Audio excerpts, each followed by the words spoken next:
Bienvenue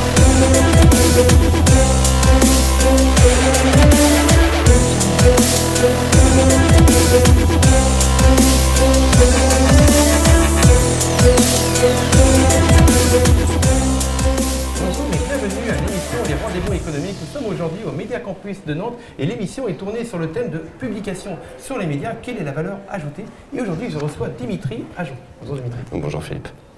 Est-ce que tu peux présenter ton activité en quelques mots? Oui, tout à fait. Donc, je suis dirigeant de 2 agences de communication digitale sous l'enseigne Infoconception. Je rayonne sur la Vendée et sur la Loire-Atlantique. Donc, j'ai une agence à côté de La Roche-sur-Yon et une agence à Saint-Sébastien à côté de Nantes. Voilà. D'accord. Infoconception. Oui. Comment ça se passe exactement, concrètement? Et ben en fait, l'idée globale de l'agence, c'est de proposer la création de sites internet. Et donc ça, c'était l'idée initiale il y a une dizaine d'années. Et maintenant, ça a évolué depuis 10 ans en m'entourant d'experts dans la communication. Donc à la fois sur l'identité visuelle, à la fois dans la programmation pour la conception de sites internet, et enfin sur la visibilité, pour le positionnement sur les moteurs de recherche. L'idée étant de proposer une solution globale aux entreprises de visibilité. D'accord. Tu as déjà eu l'occasion d'être en contact avec des journalistes? Oui, puisqu'on a eu l'occasion de faire des lancements, par exemple sur des radios, de faire des soirées événementielles pour le lancement de sites internet, ou des communiqués de presse pour faire connaître une idée. D'accord. Comment se passent les relations avec les médias? Est-ce que c'est quelque chose d'assez simple? Est-ce que vous allez vers un média précis ou vous appelez plusieurs médias? Alors, c'est toujours en fonction de ce que les professionnels souhaitent. On arrive avec l'expérience à les conseiller sur un type de média qui va être utile à leur activité, ou essayer parfois de leur trouver des contacts. Mais c'est vrai que c'est compliqué. Beaucoup de personnes veulent se montrer. La concurrence est rude, il faut avoir les bons contacts, il faut avoir le bon réseau et voilà. Est-ce qu'il y a des médias que l'on conseille plus que d'autres? Tout dépend du type d'activité. Moi, je suis vraiment spécialisé web, mais effectivement, il y a des personnes qui viennent nous voir pour des sites internet qui ont besoin de faire de la communication. Et il arrive que le web ne soit pas le meilleur des médias pour ça. On peut encore avoir du print qui fonctionne très bien pour différentes activités. Donc, voilà. D'accord. Quoi? Qu'est-ce que tu veux nous donner comme exemple? J'ai un exemple d'un site internet que je vous encourage à voir. Ça s'appelle monbibou.fr. C'est un média, donc l'idée de base du site, c'était de faire garder les animaux de compagnie pour les personnes qui partent en vacances, pour éviter les abandons sur les autoroutes, etc.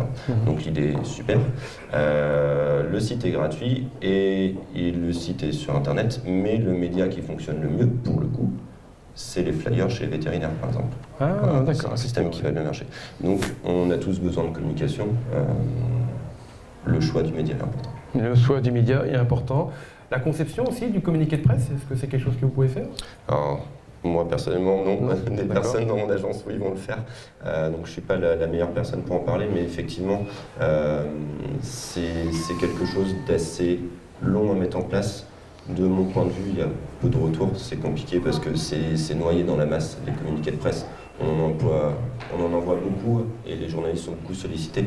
Je pense qu'il y a d'autres techniques pour approcher des journalistes que les communiqués de presse à l'heure actuelle. D'accord. Aujourd'hui, on peut donc communiquer, mettre une information sur un site internet. Néanmoins, un média a une valeur ajoutée. Qu'est-ce qui va être cette valeur ajoutée? Comment on peut la quantifier?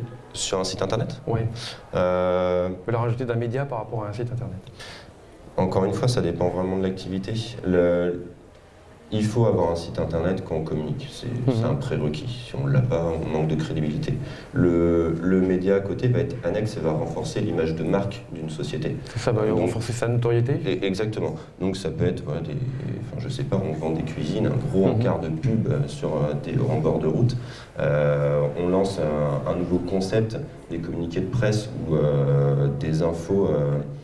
Dans les radios, par exemple, les infos du matin, c'est assez facile de s'intégrer dans ce type d'infos. Ça, c'est 2 poids, 2 mesures, 2 médias, mais qui sont tout à fait intéressants pour lancer une activité. D'accord, ok, pour lancer une activité. Vous, c'est comme ça que vous avez démarré votre activité? Vous avez pu développer? Non, j'avoue que j'avais pas toutes ces connaissances, ça m'aurait bien servi à l'époque, j'aurais été peut-être plus rapide. Non, moi c'était essentiellement le bouche à oreille, qui est peut-être le meilleur des médias pour le coup. Ouais. Le bouche à oreille est aussi un moyen de communication qui peut s'avérer être très très efficace. Ouais. Merci beaucoup Dimitri. De rien, merci.